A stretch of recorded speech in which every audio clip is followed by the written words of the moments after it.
অত্যন্ত দরিদ্র পিতার সংসারে আগমন হজরত রাবেয়া বসরি রহমতুল্লাহ আলাইহের। নিদারুণ অভাব অনটনের মধ্য দিয়ে দিন অতিবাহিত হচ্ছিল তাদের।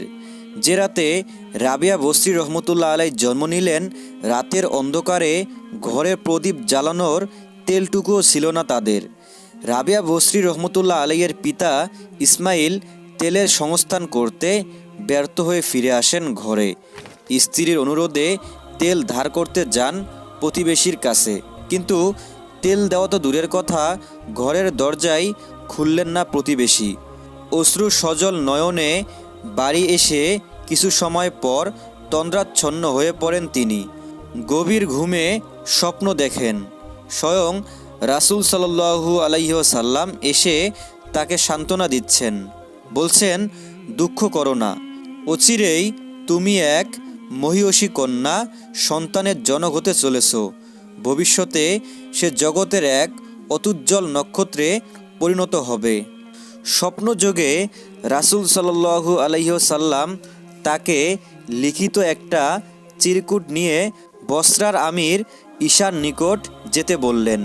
চিরকুটটিতে লেখা ছিল, হে আমির ঈশা, তুমি প্রতি রাতে ঘুমাতে যাওয়ার সময় 100 বার দুরূদ পাঠ করো, আর জুমুয়ার রাতে পাঠ করো 400 বার। যেহেতু এই জুমুয়ার রাতে তুমি 400 বার দুরূদ শরীফ পাঠ করনি, তার ক্ষতিপূরণ স্বরূপ 400 দিরহাম দান করে দাও। ঘুম ভেঙে গেল রাবেয়া বসরি রহমতুল্লাহ আলাইয়ের বাবা ইসমাইলের। স্বপ্ন অনুসারে তিনি কথাগুলো চিরকুটে লিখে চলে গেলেন বসরার আমির ঈশার নিকট। চিরকুটের লেখা পড়ে চমকে উঠলেন আমির। নবী করিম সাল্লাল্লাহু আলাইহি ওয়াসাল্লামের উপদেশের কৃতজ্ঞতা স্বরূপ 10,000 দিরহাম দান করলেন, আর পত্র বাহককে দিলেন 400 দিরহাম।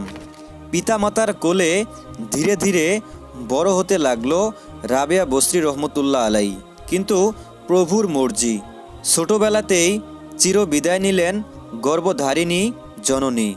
কিছুদিন পর বিদায় নিলেন পিতা। 4টি অনাথা বোন নিয়ে অকুল সাগরে পতিত হলেন রাবেয়া বসরি রহমতুল্লাহ আলাই। চলতে থাকলো অস্তিত্ব রক্ষার লড়াই। মা বাবা নেই, এতগুলো জীবনের ভরণ পোষণের জন্য শুরু হলো কঠিন জীবন সংগ্রাম। 4 বোন মিলে মানুষের বাড়িতে বাড়িতে কাজ করতে লাগলো, কখনো খেয়ে কখনো না খেয়ে। এমন সময় বসরায় দেখা দিল দুর্ভিক্ষ। এখন আর কেউ কাউকে নেয় না কাজে, না দেয় খেতে। দুর্ভিক্ষ এমন পর্যায়ে গেল যে পিতা মাতারাও নিজেদের সন্তানদের বিক্রি করে দিতে শুরু করলেন। জীবন বাঁচানো অনেক কষ্টকর হয়ে উঠল। এমন দুঃসময়ে রাবেয়া বসরি রহমতুল্লাহ আলাইয়ের 3টি বোনই কোথায় যেন হারিয়ে গেল। অনেক খুঁজেও তাদের আর হদিস পাওয়া গেল না। এবার রাবেয়া বসরি রহমতুল্লাহ আলাই এই বিশাল পৃথিবীর বুকে হয়ে পড়লেন সম্পূর্ণ একা। নিঃসঙ্গ রাবেয়া বসরি কান্নাকাটি করে কাটতে লাগলো দিনের পর দিন। হঠাৎ এক পাষণ্ড এসে জোর করে তুলে নিয়ে গেল রাবেয়া বসরি রহমতুল্লাহ আলাইকে। দাসী কেনাবেচার হাটে নিয়ে তাকে বিক্রি করে দিল ততোধিক পাষাণ হৃদয় এক ব্যক্তির নিকট। শেষ জীবনে তিনি চলে যান মক্কায়।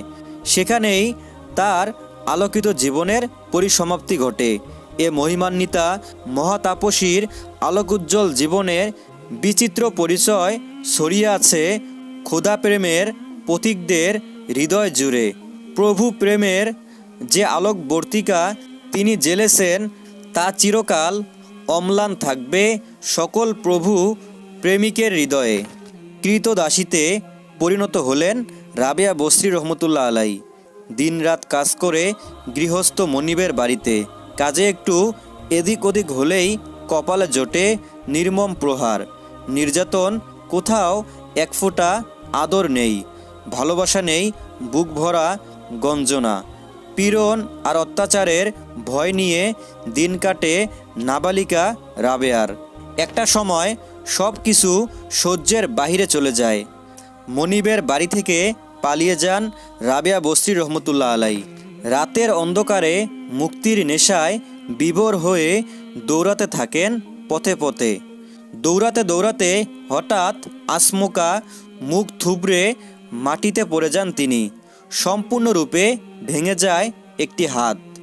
তীব্র যন্ত্রণায় গঙ্গাতে থাকেন রাবেয়া বসরি রহমতুল্লাহ আলাই। ভাঙ্গা হাত নিয়েই প্রভুর দরবারে হাত তুলেন তিনি। কান্না বিজড়িত কণ্ঠে প্রার্থনা করেন, হে প্রভু আমার, আমি এক অসহায় দাসী। সমগ্র জগৎ যদি আমার উপর বিরূপ হয় তাতে আমার কিছু আসে যায় না। কেবল আপনি আমার উপর প্রসন্ন থাকলেই আমি খুশি। প্রার্থনা অটেল প্রশান্তি এনে দেয় রাবেয়া বসরি রহমতুল্লাহ আলাইয়ের মনে প্রাণে। হৃদয়ে স্বস্তি জাগে তার। ভাঙ্গা হাত নিয়ে এখন কি করবেন তিনি? ধীর পায়ে ফিরে চললেন আবার সেই মনিবের বাড়ি। হোক মনিব নিষ্ঠুর, তবু তো একটা মাথা গোজার ঠাঁই আছে।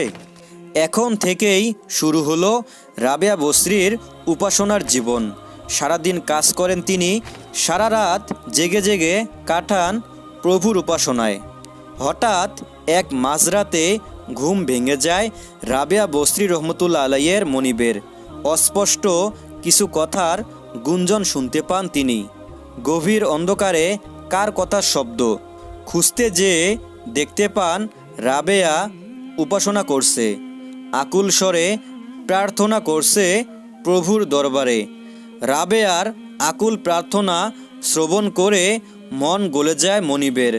প্রার্থনাগুলো হৃদয় স্পর্শ করে মনিবের নিষ্ঠুর হৃদয়ে। তার মনে হয় এ কোনো সাধারণ দাসী বাদী নয়, এর মধ্যে রয়েছে ঐশ্বরিক ক্ষমতা।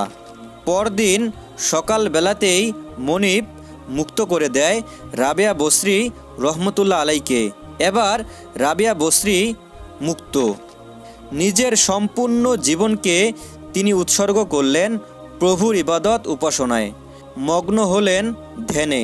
ধ্যান সাধনাতেই কাটতে লাগলো তার সমগ্র দিন রাত। মাঝে মাঝে যেতেন তৎকালীন শ্রেষ্ঠ তাপস ও বিখ্যাত অলি হজরত খাজা হাসান বসরি রহমতুল্লাহ আলাইয়ের নিকট।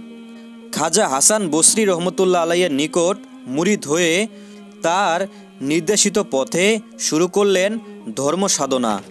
নির্জন বনভূমিতে একটা উপাসনালয় নির্মাণ করে তিনি বাদবাকি জীবন সেখানেই কাটান আর লিপ্ত থাকেন প্রভুর নাম, কীর্তন আর ইবাদতে।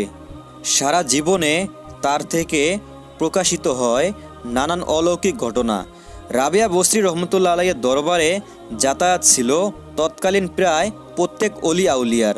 একনিষ্ঠ আল্লাহ প্রেম, নির্জনতা আর দুনিয়ার মোহমুক্ত জীবনের আদর্শ হলেন হজরত রাবেয়া বসরি রহমতুল্লাহ আলাই। প্রিয় বন্ধুরা, ভিডিওটি ভালো লাগলে অবশ্যই একটি লাইক দিবেন আর এরকম ইসলামিক নিত্য নতুন ভিডিও পেতে আমাদের এই ছোট্ট চ্যানেলটি সাবস্ক্রাইব করে সাথেই থাকবেন ইনশাআল্লাহ।